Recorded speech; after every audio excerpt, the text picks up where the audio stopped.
All right, so today we're diving into some seriously mind-bending stuff. We're talking the Way of POE, Oh, yeah. this philosophy that tries to blend physics and like these big existential questions we ask ourselves. Right. And you've sent us a ton of stuff about this, a whole stack of articles, even like a documentary treatment. Yeah. So we're excited to unpack all of this. It's a really fascinating approach. Yeah. It's trying to bridge this gap that we have between, you know, really hard science and like these huge questions that humans have been asking for, centuries. Yeah. Like the meaning of life and things like that. Totally. And it's like a spirituality, Yeah, but for people who are scientifically minded. exactly. And like the thing that really hooked me was this idea of the universe not just like winding down like a clock, but also like simultaneously winding up, becoming more complex, more interesting. It's like suggesting the universe actually has a direction, a purpose.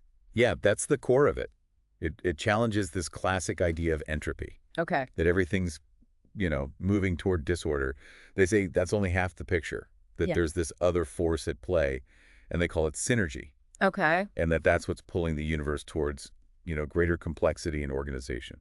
So how does that even work? Yeah. Because like entropy makes sense intuitively to me. Like if I leave a coffee cup on my desk, it's not going to magically reassemble itself. Right, and that's a great example. Mm-hmm. And the Way of POE doesn't disagree with that at all. Okay. Think of it this way. Imagine a drop of ink falling into a glass of water. Okay. We've all seen that classic image of, entropy in action. Right. But what about the formation of the ink drop itself? Right. You have all those complex molecules, the forces that are holding them together, that's synergy at work. That's Mhm. creating order from a simpler state.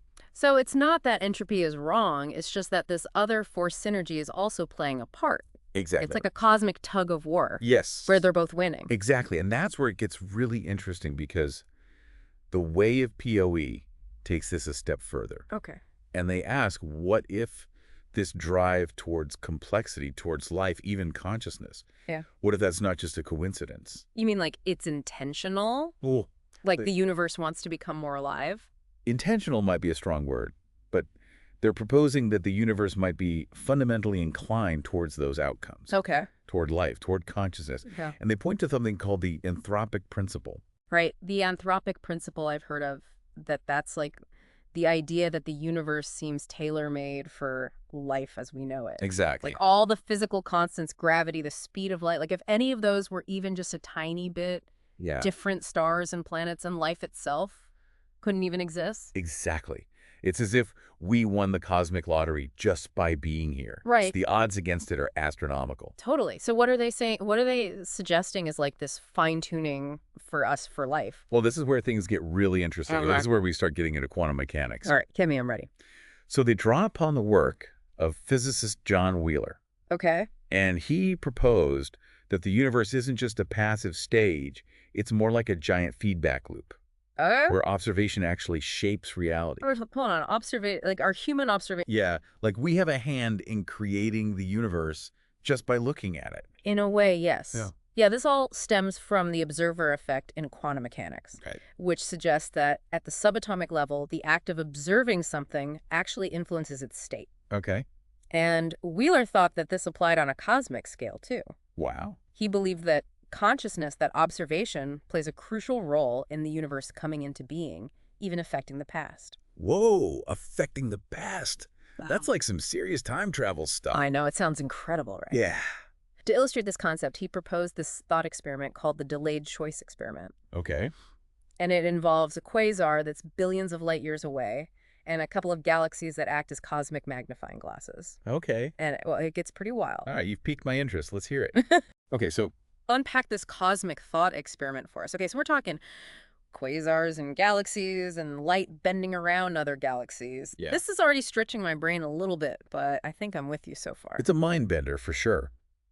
But picture this light from this really distant quasar. It's been traveling for billions of years towards Earth. Okay. And along the way, it encounters these two massive galaxies. Okay. And you can think of them like giant cosmic lenses Okay. because the gravity of these galaxies actually bends the light from the quasar. Oh, wow. So now it has two possible paths to reach us here on Earth. So I'm picturing like two beams of light now Yeah. that have each taken a completely different route Exactly. through the cosmos. Yes. But they both came from the same source. Exactly. Now imagine astronomers here on Earth. They want to observe this quasar. They have a choice to make. Okay. They can either point their telescope directly at one of the galaxies, essentially forcing the light to choose which path it took billions of years ago, Okay. or they can use special mirrors to combine the light from both paths. So it's like they're setting up that classic double slit experiment Yes. where a particle goes through two slits at once. You got it. And that's how they can see the light acting like a wave, right? Exactly. And here's the really strange part. The decision those astronomers make today, like whether to observe one path or both, Yeah. it seems to determine how the light behaved billions of years in the past. Hold on. Are you saying that, like, what those astronomers do today Yeah. can somehow retroactively change something that happened billions of years ago? That's exactly what Wheeler proposed. Oh. He said that the observation itself, even observation billions of years later, collapses the wave function of possibilities, Yeah. making one outcome real, Wow. even if that outcome happened in what we perceive as the past. So it's like the act of them observing it now Yeah. somehow reaches back through time to decide which path the light took. That's the idea. It's as if it reaches back through time. That's wild. That's like saying our actions today could, like, affect the outcome of the dinosaurs' extinction. It's definitely a challenging concept to grasp, For sure. and it gets even wilder. You see, this was originally just a thought experiment, but a version of it was actually carried out in a lab in the 1980s. They recreated this whole, like, billion-year cosmic journey in a lab. Well, they didn't exactly recreate a billion-year journey, but using mirrors and a light source, they created a setup where a photon, a particle of light, could take multiple paths. Okay. And they found that even after the photon had already started its journey, the way they chose to measure it at the end affected which path it had taken at the beginning. So it's not just theoretical then. Right. Like, are we actually saying that by observing something, we're kind of like rewriting history? It's more accurate to say that we're participating in this ongoing creation of reality. Oh, okay. Every time we observe something, even something that happened in the past, we're collapsing a wave function of possibilities, Yeah. and we're making one outcome real. So if I'm following this correctly, the way of POE is saying that this synergy thing, this drive towards complexity, Yeah. might actually be connected to this observer effect. Yeah. At like a fundamental level. That's what they're suggesting. Like our observations are somehow nudging the universe, Yeah. even retroactively, towards a state of like greater order, Yeah. greater consciousness. That's the heart of their argument. And whether or not you Yeah. buy into it, it's a pretty mind-blowing concept. It certainly is, but here's what I'm wondering. If we're kind of like co-creating reality with every observation, every choice we make, Yeah. then what does that even say about free will? That is the million-dollar question. Right. And you'll be surprised to hear that the Way of POE has some very insightful things to say about that. Okay. Central to their argument is a concept that they call agency. Agency. Okay, because like the idea that we might just be cogs in this giant quantum machine is a bit depressing. I can understand why you might feel that way. Yeah. But agency, as the Way of POE sees it, it isn't about having like absolute control. Okay. It's about recognizing our ability to act and make choices within this framework of this interconnected reality that we're talking about. So like, how does that work practically? Yeah. Like, how do we reconcile our individual choices with this idea that everything is interconnected and like on some level predetermined? That's where the idea of the blind spot comes in. The blind spot. Okay, now that sounds interesting. Yeah. Tell me more. Blind spot. It's like, it sounds like something straight out of psychology. Yeah, it's a fascinating concept. So the Way of POE suggests that we humans, we have this tendency to overestimate our own rationality. Okay. Like we like to think we're making decisions based on, pure logic and reason. Right. But the reality is our choices are often heavily influenced by our biology, Okay. by instincts that have been honed over millions of years of evolution. Right. We're still driven by those ancient impulses, even in today's world.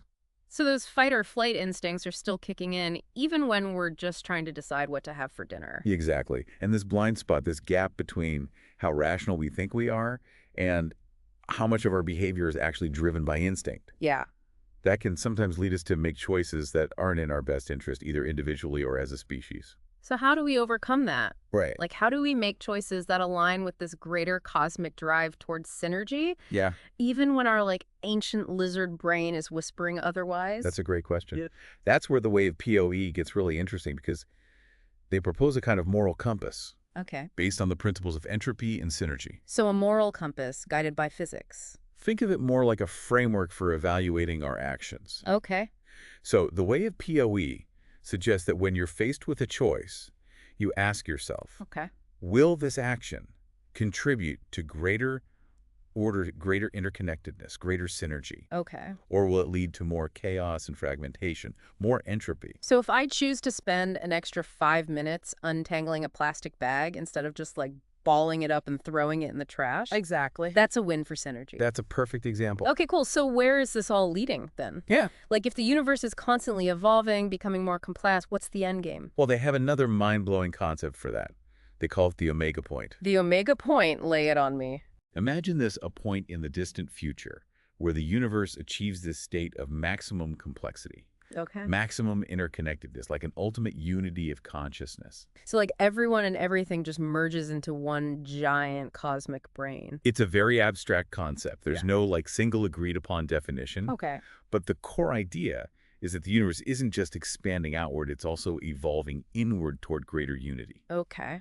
Whether that culminates in a single unified consciousness or something else entirely, that's still a matter of speculation. It's definitely giving me something to think about. It's an amazing concept, It is. even if it's a little beyond our ability to really fully grasp at this point. Yeah. But you mentioned earlier that the way of PoE uses the surprisingly early arrival of life in the universe's history Yeah. as evidence for this drive toward complexity. But if that's the case, if the universe is so well suited for life, then where is everyone else? Ah, you've stumbled upon the Fermi paradox. Right, It's a question that's puzzled scientists and philosophers for decades. for sure. And the way of PoE actually offers a few thought-provoking answers. Okay, hit me. What do they say about the Fermi paradox? Well, for one thing, they emphasize the sheer vastness of space and time. Right.